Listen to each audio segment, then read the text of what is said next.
This lecture is on University of Notre Dame philosophy professor Alvin Plantinga and his book God, Freedom, and Evil.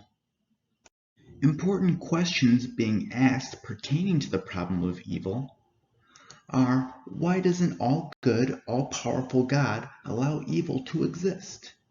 Why doesn't he just get rid of it all? Is evil compatible with an all-good, all-powerful, all-knowing God? Why is there so much pain? Evil is a difficulty for the theist worldview. There are those who say evil makes belief in God unreasonable. In the text, Plantinga makes a distinction between natural evil and moral evil. Natural evil is the absence of a natural good. For example, disease is a physical evil because it's the absence of bodily health. Earthquakes and tidal waves would be further examples of natural evils. Moral evil is evil that results from free immoral human activity, like arrogance and cruelty. God is traditionally understood as all good, all powerful, and all knowing. However, there are those atheists who think it is illogical to believe God has all those characteristics. They say if God is all good, he must be appalled by all the evil in the world. But if he is not willing to stop all the evil, then he is not good. Furthermore, they say if God is all powerful, he must be in a position to stop all the evil in the world. But if he is willing to stop all the evil, but can't, then he is not all powerful. So then why is there evil? Alvin Plantinga offers a theodicy.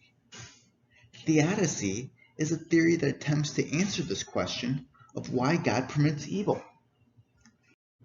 Plantinga says that if the theist believes there is a purpose for evil in the world, but we just simply cannot understand it, belief in God is still rational. Why suppose that if God does have a good reason for permitting evil, we would be the ones to know? Perhaps God has a good reason, but that reason is too complicated for us to understand, or the reason has not been revealed for some reason.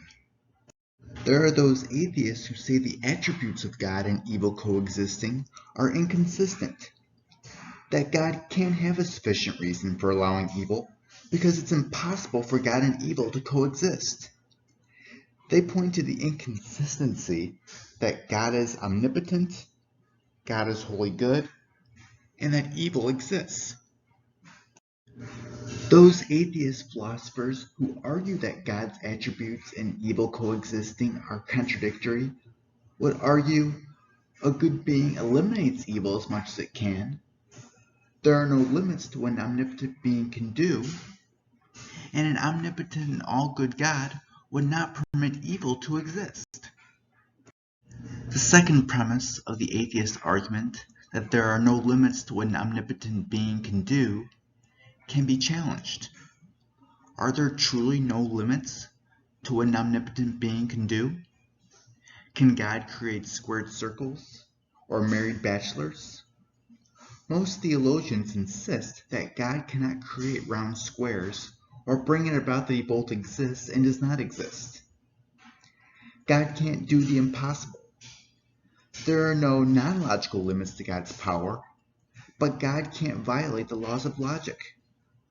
Anything is possible with God, but contradictions aren't things, but non-entities. Thus, there are certain acts that even an all-powerful God can't do, and this has an impact on how God and evil can coexist. Plantinga challenges the first premise of the atheist argument, that a good being eliminates evil as much as it can.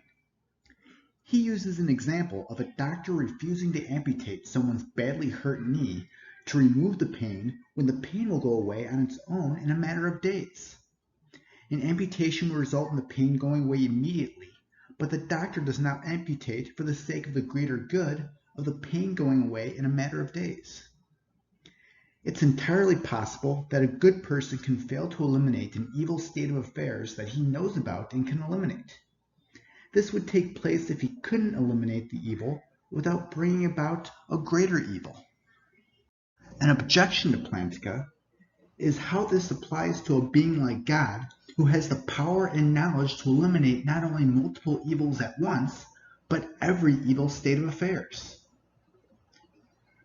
Plantinga responds by denying that it's necessarily true God should eliminate every evil state of affairs. This is because God cannot eliminate certain evils without eliminating and outweighing good. Plantinga gives the example of virtue.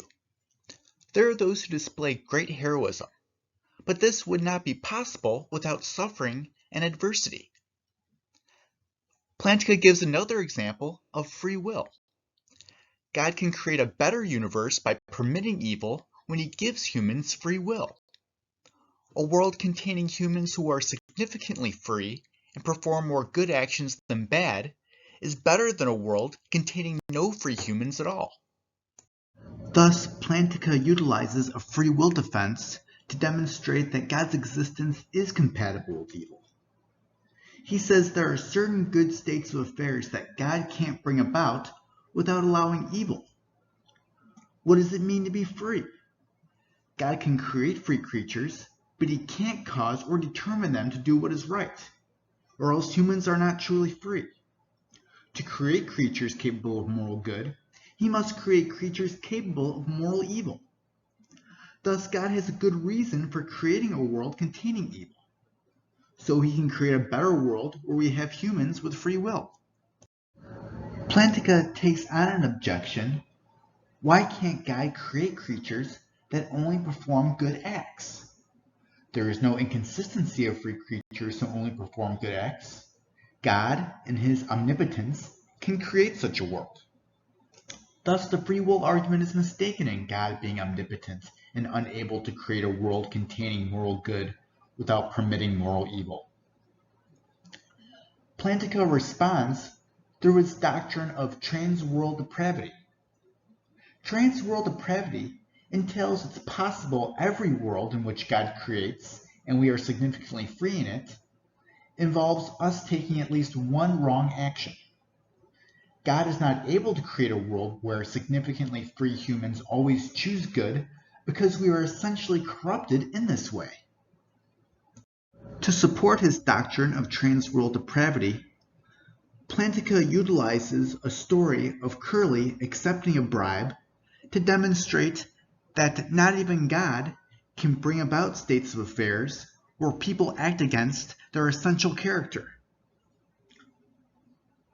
Curly is the mayor of Boston, and Curly is opposed to a freeway route but accepts a bribe for $35,000 to drop his opposition. However, the director of highways wonders if he could have gotten Curly to accept $20,000 to drop his opposition instead. If God had brought it about that Curly chose one way or another, Curly would not be free. What Curly would do if he were free in a certain situation determines what is within God's power to create. If Curly would accept a bribe in this scenario, God cannot create a world where he does not accept the bribe in the same scenario. In summary, it was originally argued by an atheist position that God's omnipotence, omniscience, and benevolence are incompatible with evil. But Plantinga argues that it is not within God's power to create a world containing moral good but no moral evil, and that there is not a contradiction between God's existence and the existence of evil. God allows evil in order to bring about a greater good.